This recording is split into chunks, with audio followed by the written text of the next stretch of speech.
Travel से, वो 6-6 महीने 8-8 महीने 1-1 साल लग रहा है। मुझे बजट का क्या चक्कर चल रहा है? कुछ बजट में खासकर हमने देखी, अनुसूचित जाति का थाना है आपके सामने, ये भी बिल्डिंग शिफ्ट है। इस थाने में सिर्फ 2 सिपाही हैं। बाकी सिपाहियों को या तो एडिशनल एसपी या एसपी, कहीं ना कहीं उनको गार्ड के रूप में उपयोग किया जा रहा है। और यहाँ पर एफआईआर की बात करें तो सालों में 2 सालों में एक आध बार लिखी जाती है। जो संबंधित थाने हैं उन्हीं में यहाँ से लौटा दिया जाता है कि उसी में जाओ। अब इसी स्थिति में वहां पे एफआईआर नहीं होती और यहाँ पर भी ये लोग नहीं करते हैं। इस स्थिति में लोग क्या करें? कई छात्रावास शहर से दूर हैं, वहां पर स्कूल भी नहीं है। साथ ही साथ अनुसूचित जाति के छात्रावासों में आप देख रहे हैं कितने अधीक्षक अनुसूचित जाति के नहीं है, जो कि लगातार प्रक्रिया ऐसी बढ़ रही है जातिवाद की, उसमें भी जातिवाद पनप रहा है। और कई छात्रावासों में जो अनुसूचित जाति के प्रतिनिधि उनको जाने नहीं दिया जाता है। साथ ही पत्रकारों को तो परमिशन नहीं मिलती कि अनुसूचित जाति के छात्रावासों में देखने का मौका मिले। बात कर रहे हैं आज मुरैना में अनुसूचित जाति आयोग के अध्यक्ष आदरणीय कैलाश जाटव जी हमारे साथ में हैं। तमाम मुद्दों पर मुरैना में 3 दिवसीय उनका प्रवास था। इस प्रवास में क्या कुछ मीटिंगें की गई हैं और किन किन मुद्दों पर बात की गई है, किस प्रकार की उनकी भूमिका यहाँ पर रहने वाली है, तो बात करें। भाई साहब, आपका स्वागत है मुरैना में। सबसे पहले आपका बहुत बहुत धन्यवाद। आपने बताया कि मैं मुरैना के प्रवास पर हूँ। मैं 2 दिन से प्रवास पर हूँ और एक समाज की बैठक, जनप्रतिनिधि की बैठक और प्रेस वार्ता कल हुई थी। आज कलेक्ट्रेट ऑफिस की अभी मीटिंग ख़त्म हुई है और एसपी ऑफिस की ख़त्म हुई है। इसके बाद जिला पंचायत की है और फिर उसके बाद नगरीय प्रशासन की है। और इन सब विषयों को लेकर जो अनुसूचित जाति वर्ग की सुविधाओं के साथ अधिकारी जो खेलते हैं, वो ठीक ढंग से उनकी योजनाएं उन तक पहुंचाएं और उन योजनाओं का लाभ अनुसूचित जाति वर्ग को मिले जो शासन की मंशा के अनुरूप है। हमारे भिंड और ग्वालियर चंबल संभाग में एक विशेष रूप से देखा गया है कि यहाँ अनुसूचित जाति का जो समाज है वह अपेक्षित महसूस करता है। उस भाव को अधिकारियों को ठीक करना और शासन की योजनाएं उन तक पहुंचाना, यह आयोग का प्रमुखता से काम है। अभी आप मुरैना में पहुंचे हैं, किन किन विभागों में क्या क्या समीक्षा? कल आप छात्रावासों में भी गए हैं, क्या कमियां खास देखी, उन पर क्या सुधार की गुंजाइश है? छात्रावासों का जैसा आपने विषय रखा है, छात्रावास बहुत ही चिंताजनक है। 28 छात्रावास किराए के मकान में चल रहे हैं। जो अधीक्षक लोग हैं वो मध्य प्रदेश शासन के नियमों का पालन नहीं कर रहे हैं।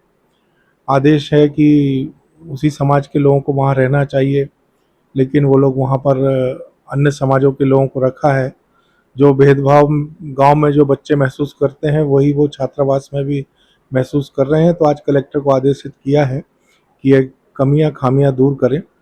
और सबसे प्रमुख बात है कि जो गर्ल्स छात्रावास हैं उनकी सुरक्षा ठीक हो और उसमें पेट्रोलिंग ठीक हो, ऐसा पुलिस विभाग को बोला गया है। थाने से कोई सिपाही अगर वहाँ रहेगा तो मैं समझता हूँ इसका ठीक असर पड़ेगा। कई छात्रावास शहर से दूर हैं, वहां पर स्कूल भी नहीं है। साथ ही साथ अनुसूचित जाति के छात्रावासों में आप देख रहे हैं कितने अधीक्षक अनुसूचित जाति के नहीं है, जो कि लगातार प्रक्रिया ऐसी बढ़ रही है जातिवाद की, उसमें भी जातिवाद पनप रहा है। और कई छात्रावासों में जो अनुसूचित जाति के प्रतिनिधि उनको जाने नहीं दिया जाता है। साथ ही पत्रकारों को तो परमिशन नहीं मिलती कि अनुसूचित जाति के छात्रावासों में देखने का मौका मिले। हमने कई परमिशन लगाई लेकिन नहीं मिल पाई। इस पर कोई बात हुई है?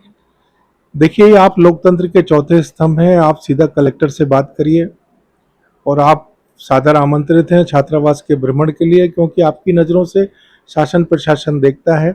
लेकिन आप पत्रकार बंधुओं से एक मेरा विनम्रपूर्ण आग्रह है कि आप जांच अधिकारी नहीं हैं। आप जनता को जागरूक करने वाले, समाज को जागरूक करने वाले और शासन को सही दिशा दिखाने वाले पत्रकार हैं। तो आप उस दिशा में अगर काम करेंगे तो मैं समझता हूँ कि प्रशासन आपको कभी भी मना नहीं करेगा। आप सहयोगी की मुद्रा में रहें शासन की, और सही विषय जो उपयुक्त है वो शासन तक पहुँचाएं। आपके लिए कोई मनाही नहीं है। और अगर आपके संज्ञान में कभी ऐसा विषय आता तो आप सभी पत्रकार बंधुओं से, कल मैंने नंबर दिया हुआ है मेरा, आप मुझसे बात करके आप छात्रावास जा सकते हैं। एक बात और मुरैना में खासकर हमने देखी, अनुसूचित जाति का थाना है आपके सामने, ये भी बिल्डिंग शिफ्ट है। इस थाने में सिर्फ 2 सिपाही हैं। बाकी सिपाहियों को या तो एडिशनल एसपी या एसपी, कहीं ना कहीं उनको गार्ड के रूप में उपयोग किया जा रहा है। और यहाँ पर एफआईआर की बात करें तो सालों में 2 सालों में एक आध बार लिखी जाती है। जो संबंधित थाने हैं उन्हीं में यहाँ से लौटा दिया जाता है कि उसी में जाओ। अब इसी स्थिति में वहां पे एफआईआर नहीं होती और यहाँ पर भी ये लोग नहीं करते हैं। इस स्थिति में लोग क्या करें? देखिए, आज पूरा विषय जो आपने पूछा है ये मैंने आज एडिशनल एसपी थे उनको मैंने पूरा स्पष्ट निर्देश दिए हैं और इसमें सुधार आप महसूस करेंगे। अनुसूचित जाति की लगातार वैकेंसियां खाली चली जा रही हैं और बैकलॉग भी हैं, इस पर क्या प्लानिंग के तहत भर्ती की जाएगी? आज रोस्टर प्रणाली को ठीक तरीके से मेंटेन करने के लिए कलेक्टर साहब को बोला है और जो भी अधिकारी रोस्टर प्रणाली का सही समय नियमानुसार पालन नहीं करेगा उसके ऊपर आयोग कार्रवाई करेगा। तमाम बढ़ती अत्याचार हैं और अनुसूचित जाति आयोग के जो लोगों को सहायता मिलती है ट्राइबल से, वो 6-6 महीने, 8-8 महीने, 1-1 साल लग रहा है।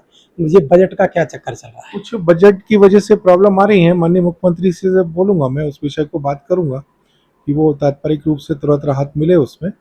और चूंकि ये केंद्र सरकार की तरफ से भी आता है, कुछ अंशदान मध्य प्रदेश सरकार देती है, तो दोनों के तालमेल से होता है। इसमें मैंने माननीय हमारे जो अध्यक्ष जी हैं, वो प्रदेश के जो हमारे मुखिया हैं, उनके संज्ञान में ये बात लाई है। आने वाले समय में आप इसमें सुधार महसूस करेंगे। लगातार बने रहिए हमारे साथ। आयोग के अध्यक्ष हैं कैलाश जी, और जिन्होंने लगातार तमाम मीटिंगों का लगातार मुरैना में पहुंचे तो मीटिंगों का आयोजन ही किया गया, तमाम समीक्षाएं की गई हैं। अब इसमें क्या आने वाले समय में क्या सुधार होंगे, क्या कुछ इसके परिणाम आपको देखने के लिए मिलेंगे, क्या कुछ कहना है आपका? बने रहिए बादल एक्सप्रेस के साथ। देखिए, आज पूरा विषय जो आपने पूछा है, ये मैंने आज एडिशनल एसपी थे, उनको मैंने पूरा स्पष्ट निर्देश दिए हैं और इसमें सुधार आप महसूस करेंगे। अनुसूचित जाति की लगातार वैकेंसियां खाली चली जा रही हैं और बैकलॉग भी हैं, इस पर क्या प्लानिंग के तहत भर्ती की जाएगी? आज रोस्टर प्रणाली को ठीक तरीके से मेंटेन करने के लिए कलेक्टर साहब को बोला है और जो भी अधिकारी रोस्टर प्रणाली का सही समय नियमानुसार पालन नहीं करेगा उसके ऊपर आयोग कार्रवाई करेगा। तमाम बढ़ती अत्याचार हैं और अनुसूचित जाति आयोग के जो लोगों को सहायता मिलती है ट्राइबल से, वो 6-6 महीने, 8-8 महीने, 1-1 साल लग रहा है। मुझे बजट का क्या चक्कर चल रहा है? कुछ बजट की वजह से प्रॉब्लम आ रही है। माननीय मुख्यमंत्री से जब बोलूंगा, मैं उस विषय को बात करूंगा कि वो तात्कालिक रूप से तुरंत राहत मिले उसमें। और चूंकि ये केंद्र सरकार की तरफ से भी आता है, कुछ अंशदान मध्य प्रदेश सरकार देती है, तो दोनों के तालमेल से होता है। इसमें मैंने माननीय हमारे जो अध्यक्ष जी हैं, वो प्रदेश के जो हमारे मुखिया हैं, उनके संज्ञान में ये बात लाई है। आने वाले समय में आप इसमें सुधार महसूस करेंगे। लगातार बने रहिए हमारे साथ। आयोग के अध्यक्ष हैं कैलाश जी, और जिन्होंने लगातार तमाम मीटिंगों का लगातार मुरैना में पहुंचे तो मीटिंगों का आयोजन ही किया गया, तमाम समीक्षाएं की गई हैं। अब इसमें क्या आने वाले समय में क्या सुधार होंगे, क्या कुछ इसके परिणाम आपको देखने के लिए मिलेंगे, क्या कुछ कहना है आपका? बने रहिए बादल एक्सप्रेस के साथ।